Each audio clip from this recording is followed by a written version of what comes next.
In the last video, we talked about how all of our suffering and pain ultimately stems back to something that we're imagining, something that we're projecting or assuming, or some painful story that we're telling ourselves. And we talked about how the subconscious mind, it doesn't know the difference between what is real, what really happened, and what we're imagining or projecting. So just the same, the subconscious mind will create the chemicals which create the emotions, which create the feelings of pain and suffering, whether something is really happening or whether we're just imagining it. And we do imagine a lot about what's going on in our lives, what happened in the past, and what might happen in the future, even if we're just saying, oh, I'm late to a meeting, or if we're saying that we were victims of the past, abused or hurt. And in this video, we'll talk about those projections in more detail to help anyone who wants to liberate themselves from their pain and their suffering. And it's not something that is necessary. Please only do this if you want to do it. And ultimately, it is very beneficial. It is helpful. It will bring you peace and freedom. And it's not something to push on anyone. And it's not saying that your story isn't valid. Of course, however you feel, whatever you think or imagine, you have a right to feel that and to imagine it. And ultimately, whatever you're assuming and thinking and projecting is just part of your process of processing. And so, one thing to contemplate is, when does it end? When do we stop thinking the same things, telling ourselves the same painful story? When does it end? When does it go from replaying over and over and over in our heads to being replaced with something else, like maybe a positive vision of the present or future, or maybe just silence and the capacity to be present and enjoy and perceive what is?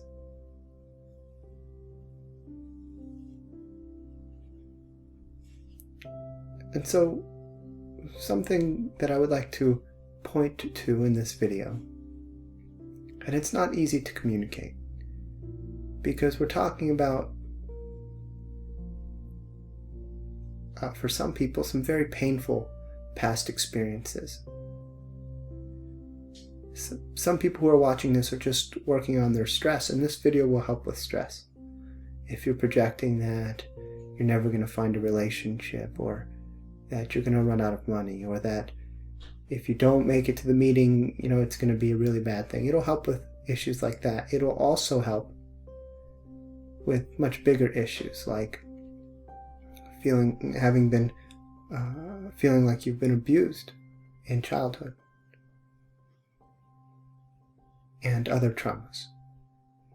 Because at the core of all of these is the process of assumption and projection and belief and storytelling, all of these things that we imagine. Now, some of you might say, oh my gosh, Dexter, how can you say that this terrible thing happened to me?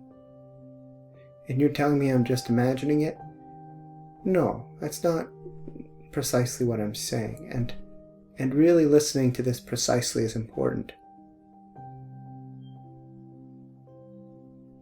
Because it is a very precise teaching.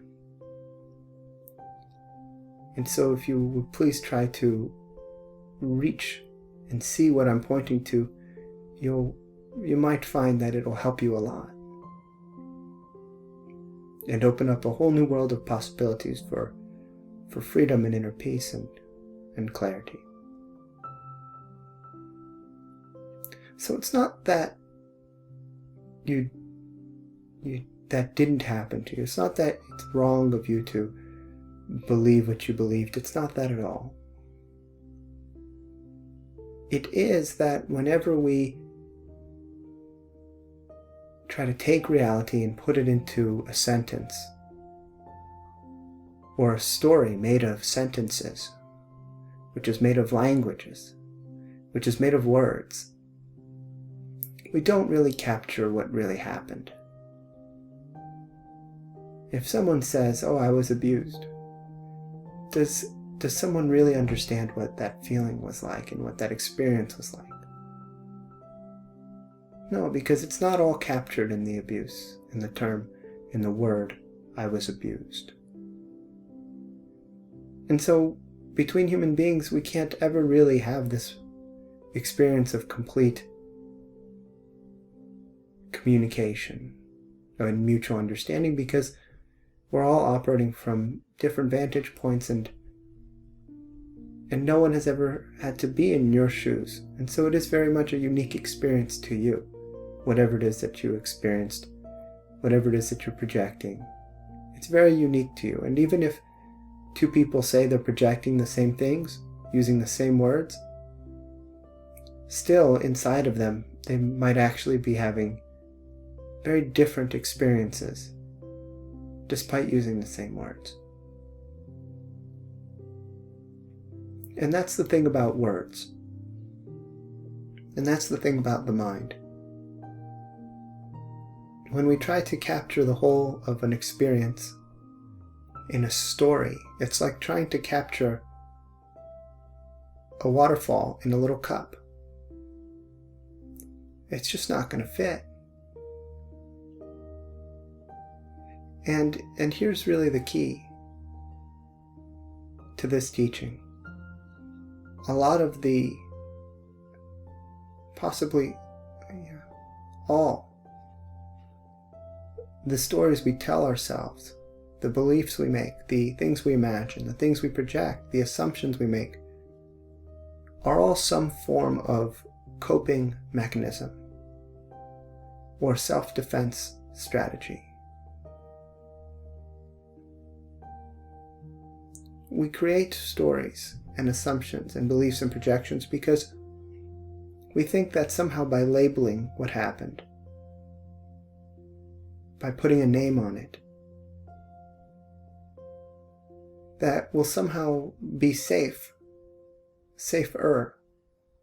from it in the future. That somehow it'll help protect us from that happening again.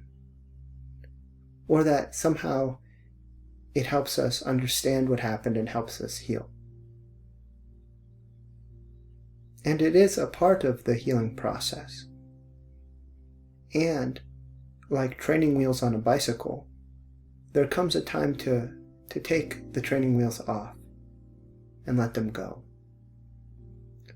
And so even for a person who was abused and had a terrible childhood experience, maybe one day they're able to let go of that and forget it and let it, just forgive it and let it go. And maybe that which they've been carrying along with them in their lives, burdening themselves with, that memory that causes them to hurt a bit and for their chest to sink in, and that scar that they've been carrying, maybe one day that can really fully heal, and they no longer identify themselves as victims of abuse, for example. And maybe then they no longer have thoughts and memories and fears of abuse. Maybe they no longer identify with other people who are still in the process of self-defense and coping. Maybe they no longer identify with other people who are still processing the pain of their abuse. Maybe they cease to define themselves as someone who something bad happened to.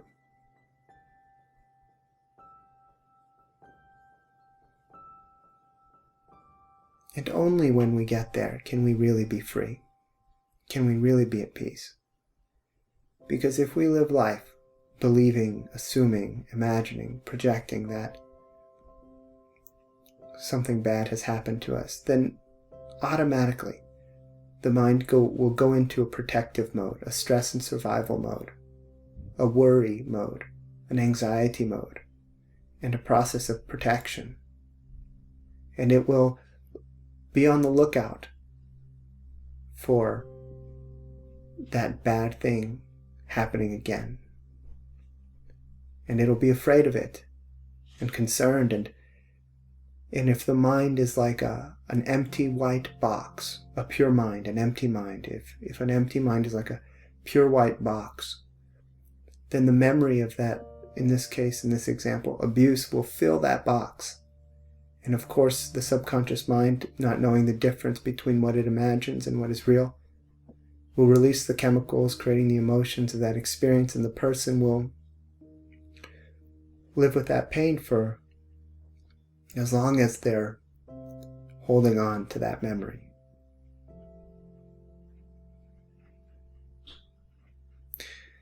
We hold on to these memories assuming that they keep us safe, that they help us. Oh, well, some man in an alley abused me, and so I better remember that the next time I walk into an alley.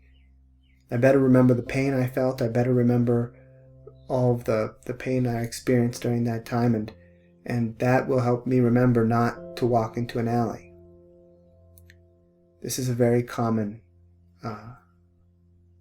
reaction to this teaching, that I have to hold on. If you hold on, and it's okay if you want to, it's your choice. And if you hold on, you'll continue to feel that pain. And holding on is not required to have wisdom and discernment. You can let go of the pain. You can let go of the judgments of the situation. You can let go of the fear, and you can still be wise and conscious and discerning. In fact, it's the only way to be wise and conscious and discerning.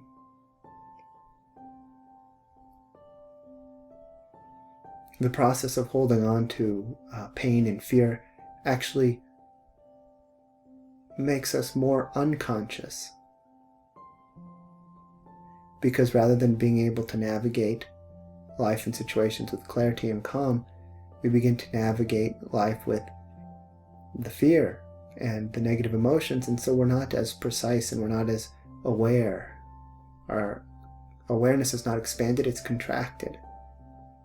And so, for example, if a victim of abuse was walking and they came across an alley that was so similar to the alley from the past, and all of a sudden they start to feel that pain and fear they didn't let go of, and that idea of being abused, of having been abused, comes up, and they start to tremble and hyperventilate and panic, and they hear someone coming out of the alley, and they think for sure, oh my gosh, it's going to happen again, and so they turn to run away, and they cross the street without looking and get hit by a car, or let's say they just trip and fall.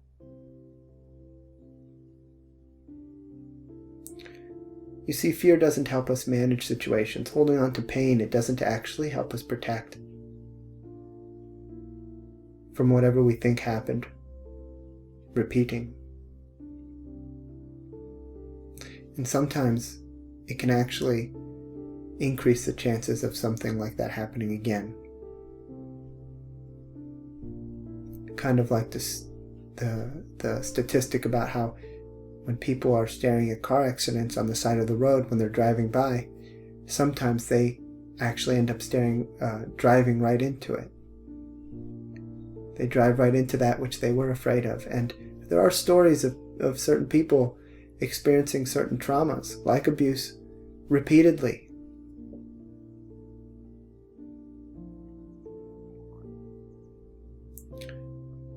So usually, and this is another very key part of this teaching, usually people will have a story about what happened. Oh, I was abused and this happened. And sometimes they might not know precisely what it was that happened. They might have a few ideas. They just kind of know that something bad happened. Maybe someone did something they weren't supposed to, an uncle or something like that.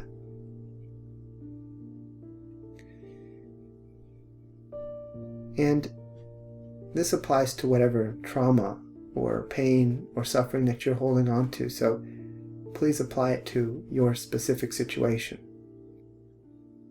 The teaching still applies. So let's say that we tell ourselves that we were abused. And that's understandable because in our culture and our society, that's the term that people use for that. That's what we call it. And so we wear this identity of having been abused, and then we start to process all of these emotions about how am I supposed to feel if I got abused? And ultimately, someone who gets abused is considered in a way to be damaged and hurt and a victim, and the next thing you know it, people start treating us that way, and we start relating to ourselves that way. We begin to identify as that. And so that identity, it begins to affect us in our relationships and in our career and in our internal thoughts and emotions. We begin to feel like a victim in life.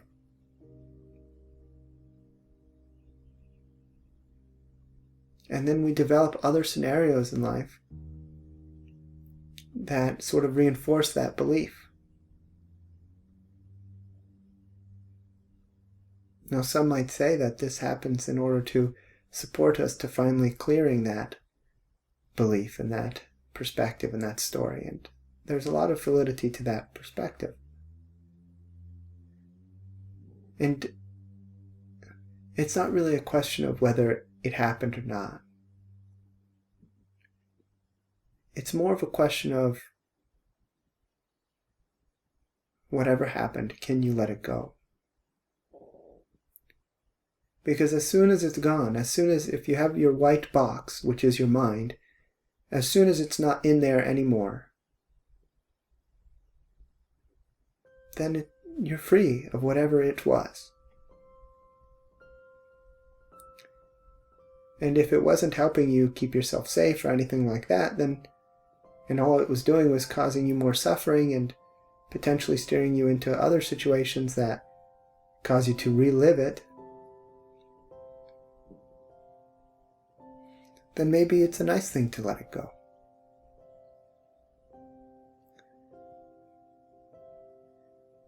And what really does happen in those situations? What is really happening? Ultimately, we have a person who feels that something happened to them. And they'll say, I was XYZ. In this example, I was abused.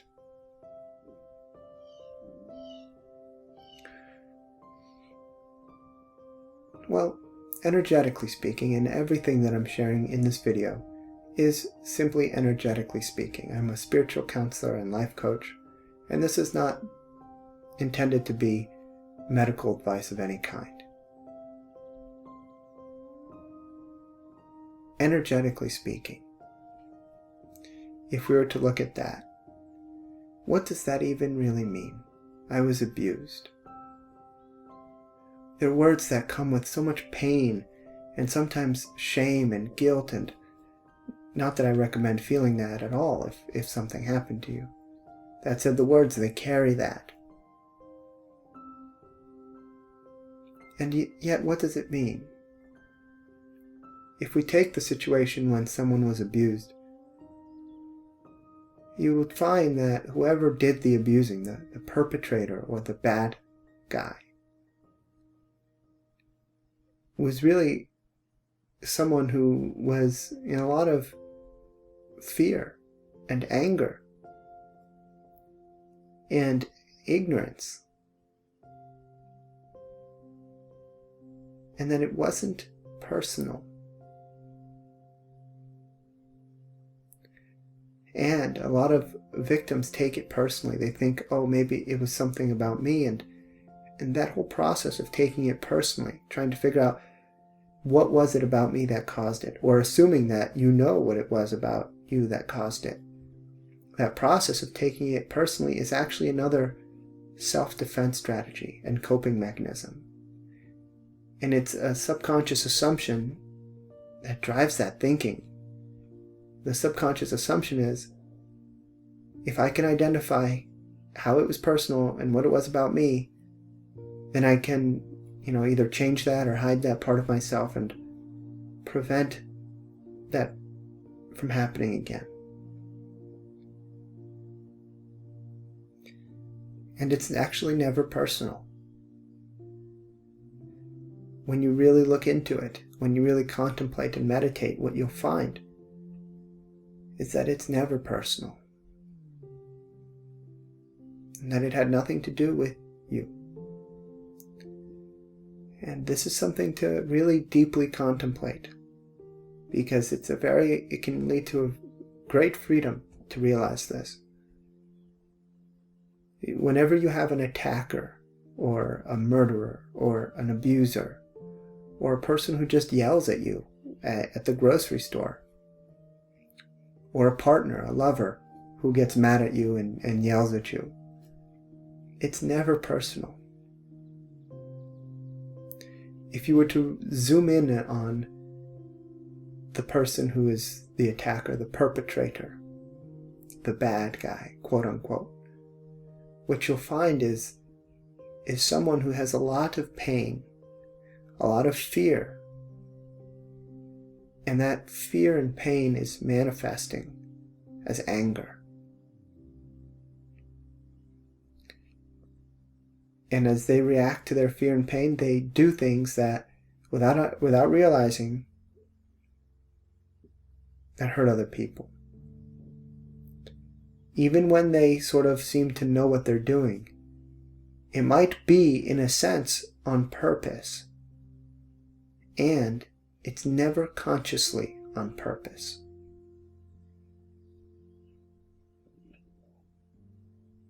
If someone was really conscious of what they were doing, they would never want to hurt another human being. It's fear that causes the unconsciousness. It's the pain that person feels that causes the unconsciousness that then allows them to supposedly hurt another.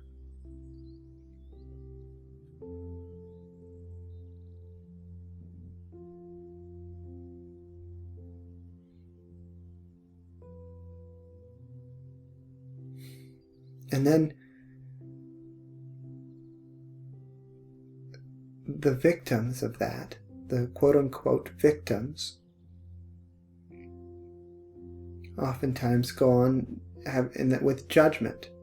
They judge their abuser as having been bad and wrong, and that's understandable. That's another safety strategy and self-defense mechanism of the ego, of stress and survival. Unfortunately, it's not really an effective one. And if you think about it, we go on feeling hate and anger and judgment, saying that there's bad people out there, and we continue the process of violence. Or if we're not violent, we at least continue the process of judgment.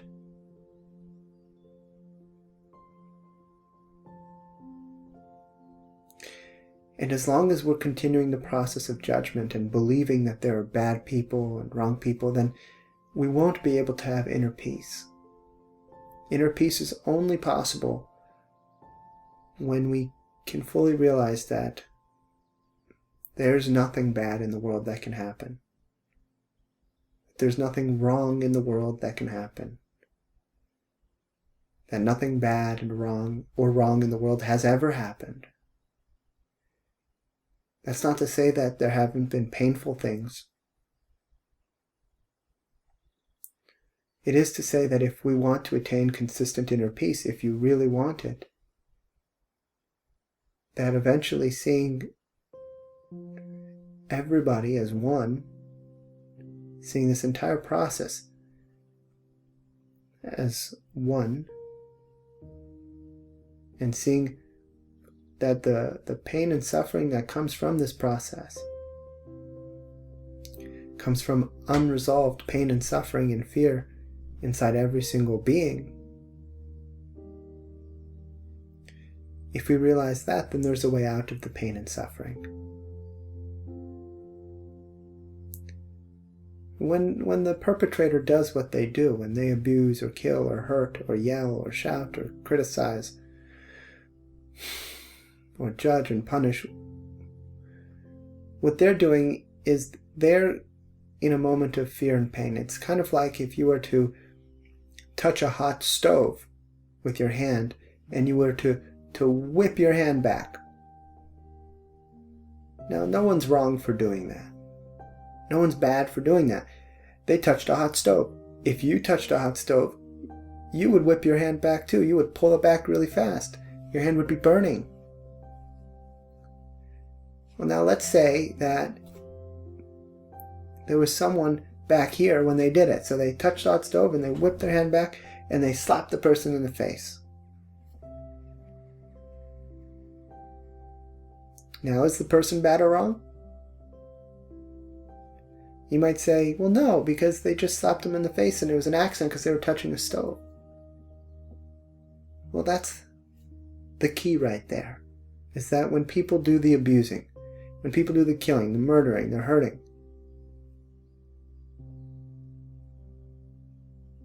they're inside of themselves, they're touching a hot stove. We just don't see it.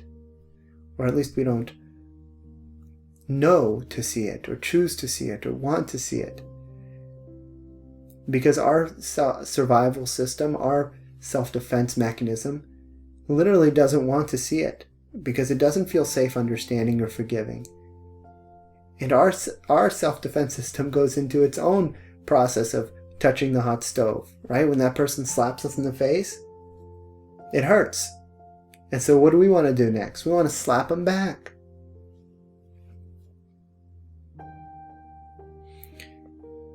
We want to say, oh, they're bad or wrong for hitting us, for slapping us. And so if we've judged them as bad or wrong, it becomes okay, even good, to punish them back.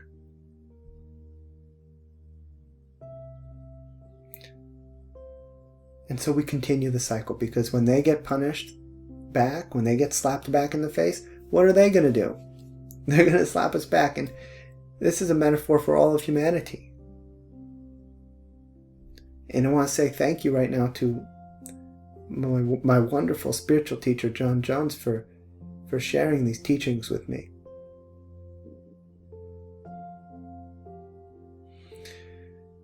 So please understand that I am not saying that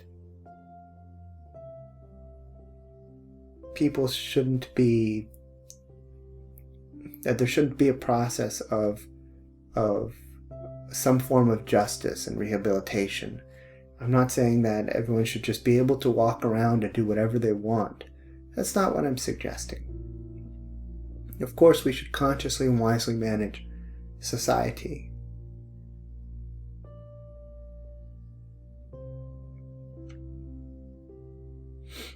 What I am saying is that if we want to let go of our trauma, we must let go of the words and the stories that hold that trauma in place, if we want to be free from it. So this is if you want to. This is not a requirement. And if we're holding in place a story that I was abused, well then that's always going to be there. That's going to be a scar that is going to be limiting us in some way, and it's going to be something we always protect, and we won't be free of that until we let that go. If we were to replace that with a greater truth, and in the previous video, seeing a video called, what was it called? It was called something like letting go of our suffering by healing our suffering by letting go of the projections, of our projections and stories, something like that. In that video I mentioned, well, writing down the projections that are holding your suffering in place. Writing them down, realizing what your brain, your subconscious mind, is signaling to your body, releasing the chemical emotions that you feel on a daily basis.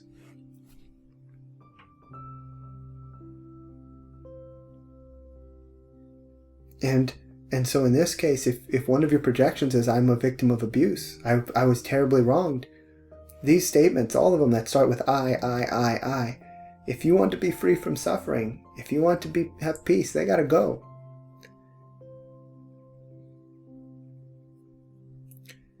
And that's a nice thing. That's actually freedom. That's liberation, if you want it. And those of you on this path might find that once you experience liberation from that it's one of the greatest teachings and experiences you could have, possibly part of your Dharma, or some tradition, Buddhist tradition calls it Dharma, although this is not a religious talk.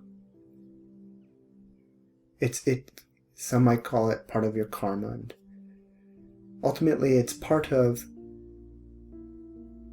something your soul, if you believe in a soul, came here to work through and process out, and that person who did that to you was just a placeholder, just someone playing a role that would allow you to have this healing experience. That's an optional perspective. And again, you don't need to adopt that perspective if you don't want to.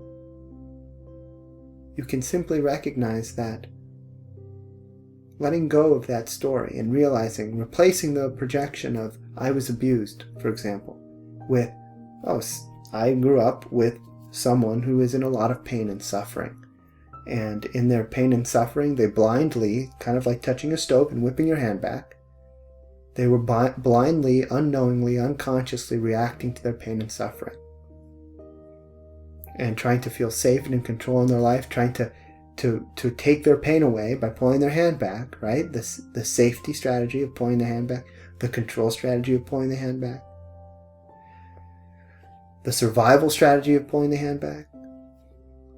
In the process of doing that, their way to cope with their anger, their fear, their feelings of insufficiency, of lack, of not being good enough, of lack of power, the way that they needed to feel powerful in order to feel safe, the way they needed to feel in control in order to feel safe. In their moment of fear and anguish and pain and suffering and torment, this is what they did. They found the person who they could do it to, and they did it to them. And it had nothing to do with me. It's not personal. If it was someone else in my shoes, they would have done it to that person. Because this perpetrator, the bad person, was just in pain, was acting blindly, and was just trying to feel safe again. Oh my gosh. Does that mean I'm saying that this person was not a bad person? And please forgive me. Please, I hope you're not upset when you're watching this, because there is great potential, and I thought carefully about whether or not it was optimal to post this video, because a lot of people may misinterpret it, and it's something that is probably best taught over time through private sessions, and so I hope that it's positively received. I pray that everyone who watches this video receives it in alignment with their highest and best good.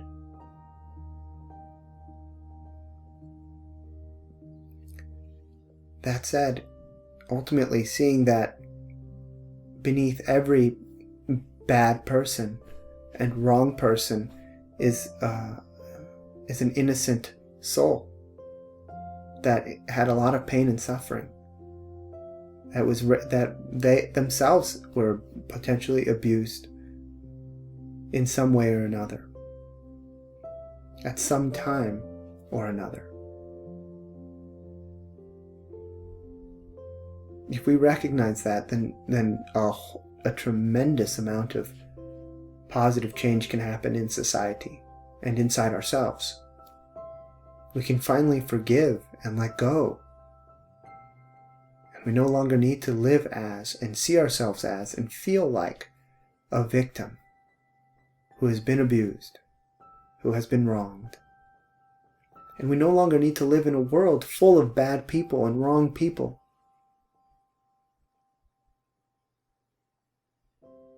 Because it is that very projection that creates conflict and suffering and violence. Which is why when we can see the purity in all beings, beneath their ego, beneath all of their survival strategies, when we can truly, in a sense,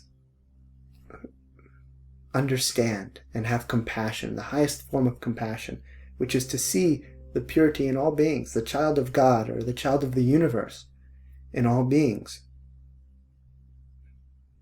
then we can have a much higher quality of life and relationship. And life isn't then scary. Because imagine living in a planet or with a bunch of bad people. How is there going to be inner peace with that perspective? The mind is fast and logical. The mind will say, well, if I'm living in a planet with bad people, then one of them can hurt me any day. And so there's a tremendous amount of subconscious stress, anxiety, and conflict that we get into in life because of these projections.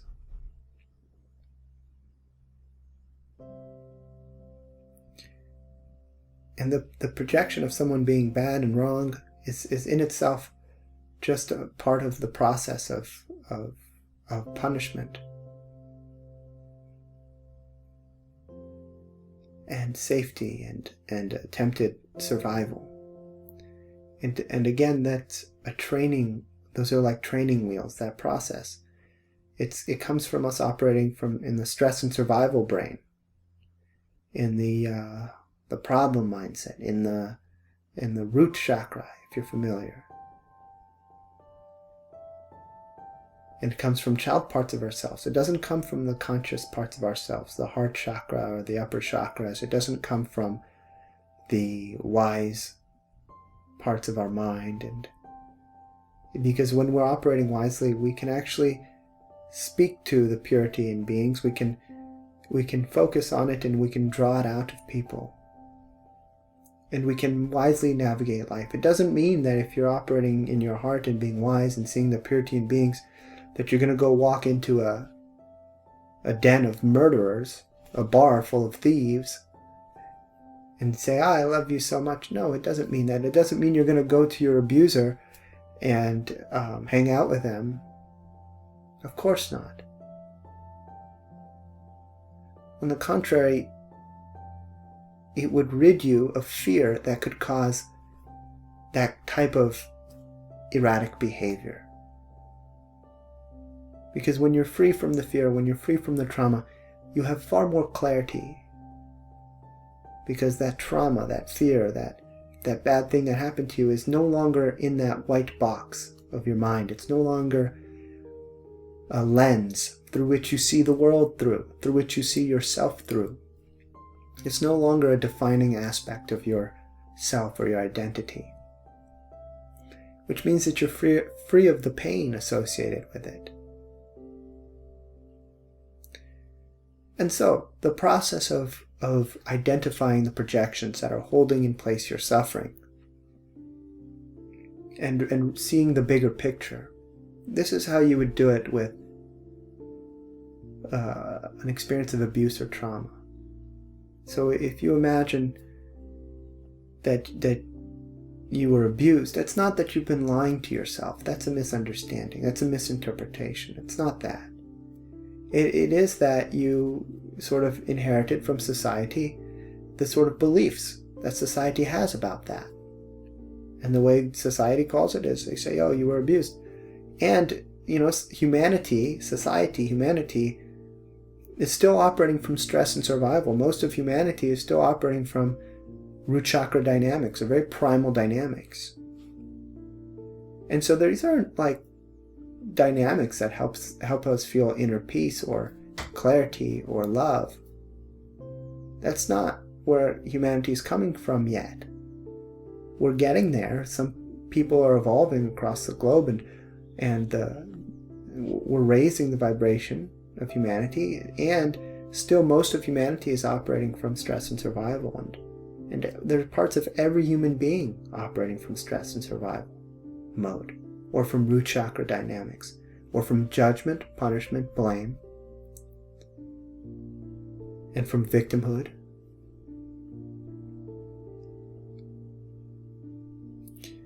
And so if we take on the stories that society tells us happened to us, if we say, what happened to us? This person did this to us. What happened to us? And they say, you were abused.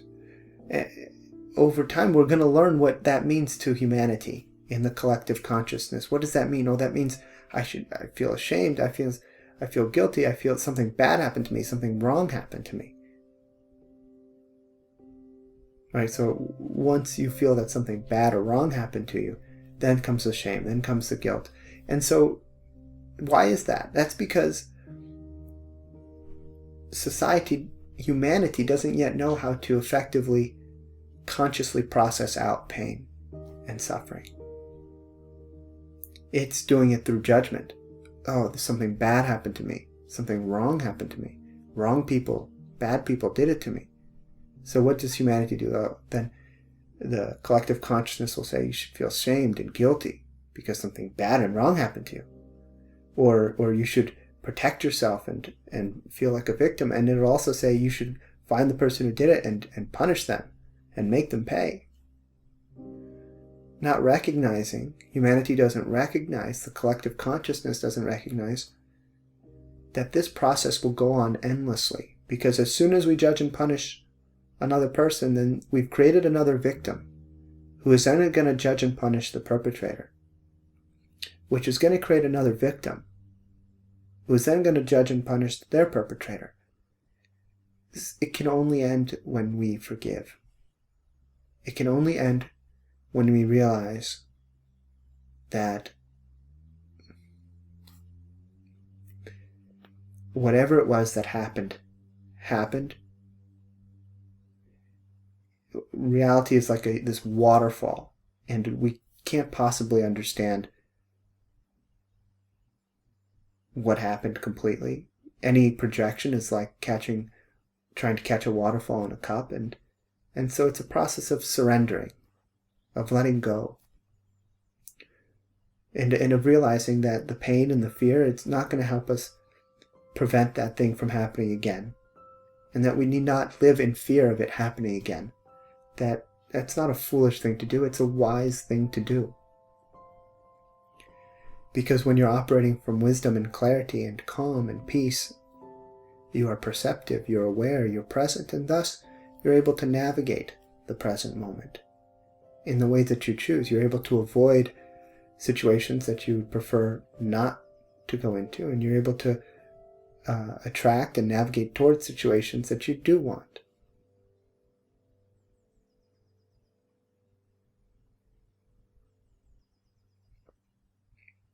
And so when you do this process of realizing whatever you're projecting, and you have a projection like this that says, I was abused, and you want the bigger picture, well, here's an optional bigger picture.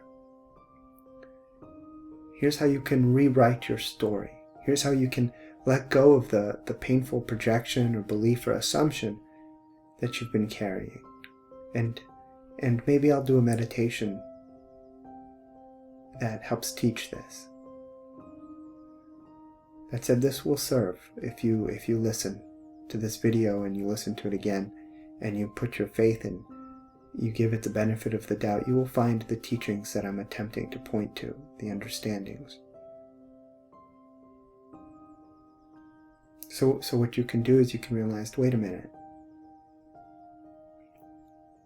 it's not that I was abused. In a way that yeah, of course it's understandable that I processed it that way. That's how humanity at this point in time is processing such things. Which, by the way, is why so many people who were abused live in so much pain. And I'd rather be a leader in humanity, be a leader for myself, and process this not from stress and survival.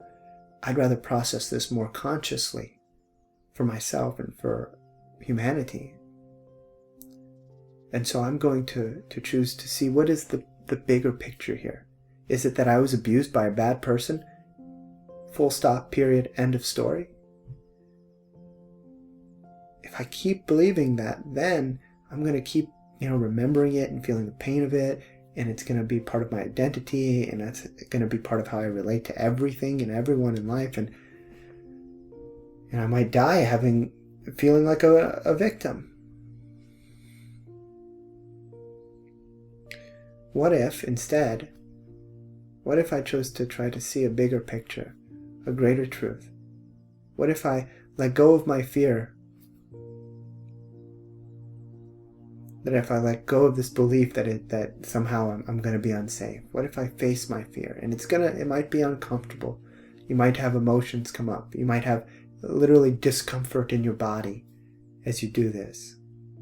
And it's good to relax and let that pain process and ask for guidance and help and from divine source, from God. And you can say, maybe it's not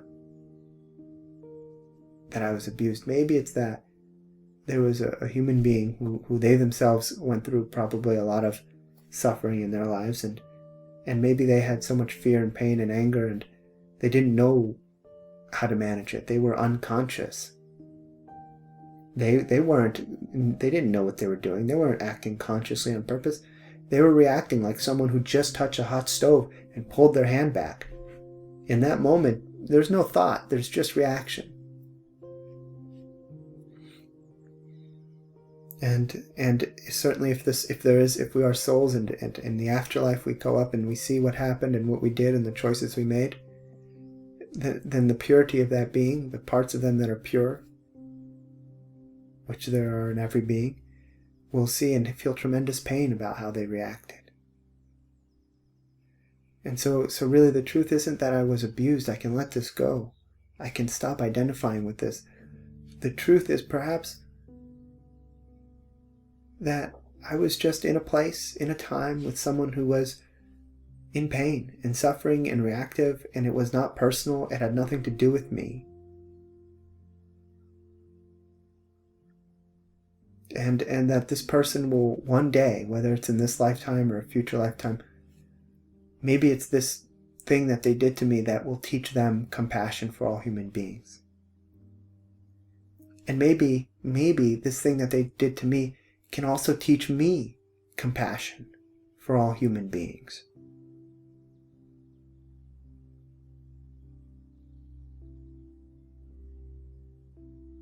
And if you've reached, and by the way, is there anything potentially more valuable and beneficial than learning true compassion for all beings, true compassion for oneself and others? And if we are not in fear, and if we do want true compassion for ourselves, would lead to letting go of the identity, letting go of the belief of what happened. And having been blessed to work with some of the most evolved, from what I understand, spiritual teachers, the ones who really have inner peace and love themselves and unconditionally and love others unconditionally, and who experience true joy and compassion. Having worked with them, I have learned that these beings, they don't operate with memories about what happened to them. They don't operate with beliefs and projections and imaginings about having been abused or having been victims. They let that go eventually. And it's in the process of letting that go, letting that pain go, letting that scar go, letting that identity go, that they find tremendous clarity and inner peace and consciousness and capacity for unconditional love. Because if your system is like if your body's like a hose, that those traumas, and what flows through it is love or consciousness or energy. The rocks, the traumas from our past that we continue to identify with are like rocks, and they block the hose, or kinks, and they prevent the love, the energy, the consciousness from flowing. And I assure you that there are people who have attained inner peace, who have suffered worse traumas than even you, and worse abuse. And they have found the intention to cease identifying with that, to let it go, and to recognize that whoever did it to them wasn't really doing it to them at all. That they were just a person who was ignorant, in fear, in pain, and in a state of desperate reaction to that didn't know what they were doing.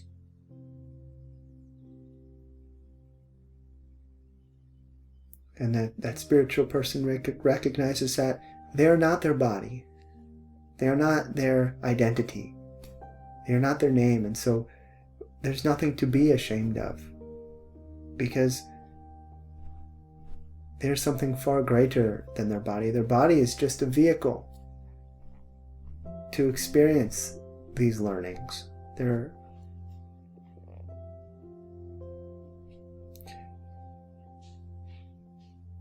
free from the bondage of that process of identification.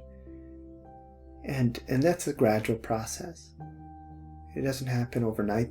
That said, how rare is information like this that I'm teaching now? How often do you hear this in society? This is not what you're going to get when you go to speak to a therapist, or when you go to a support group. They're not going to teach you this. They're going to teach something very different.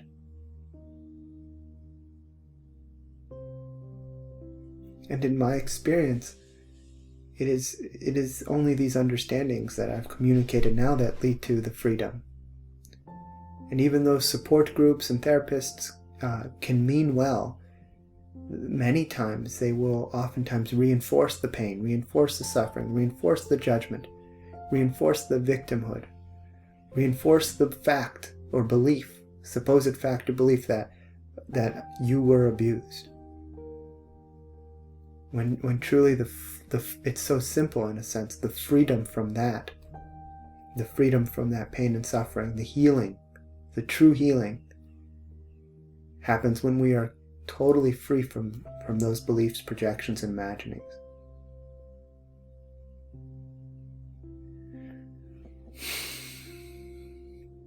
And when we are, then our subconscious mind is no longer signaling to our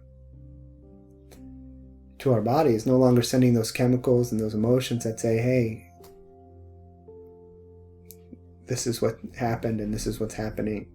Because even when you remember your abuse, the subconscious mind doesn't know the difference between what's imagined and what's real. And so it just the same, it releases those chemicals, creating the negative emotions, anxiety, stress. And so the only way out is to let go, to dissolve those thoughts, imaginings, projections, beliefs, assumptions, stories. And when you do, you're not powerless. you actually have far more power, and actually you can realize that the entire experience, this process of healing from that abuse, that what it opens the door to is the capacity to recognize that all beings, including yourself, are pure deep down inside, and that it is their pain and suffering and their own, in a sense, abuse and sometimes brainwashing as children and teenagers and even adults that cause them to have so much pain that they then react to in their relationships. And that in that moment of pain and suffering that they're not seeing clearly, and that in that moment where they did whatever they did, they had no idea consciously what they were doing.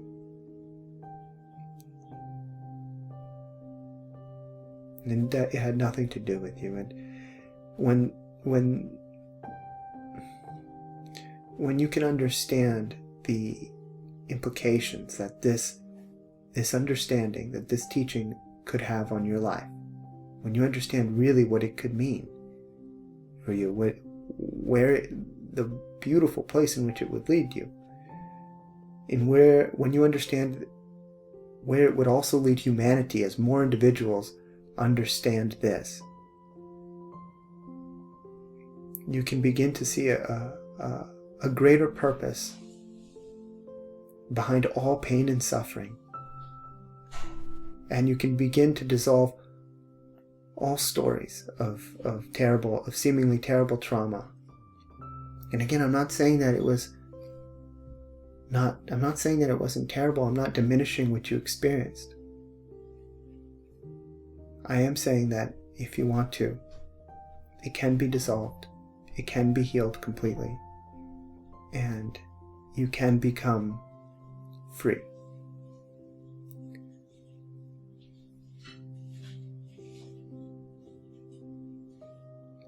I do sincerely hope that this message was understood, because it is such a delicate topic, and if you want help with such an issue, I'm happy to help in a private session. I'm sorry that I'm not able to help for free. It is what I am hoping to continue doing for a living, and I hope that this video was very, very helpful, and only helpful, and that it serves your highest and best good, and that you receive it as such. And I hope that you receive it with the sensitivity and the care and the respect with which it is intended. Many blessings.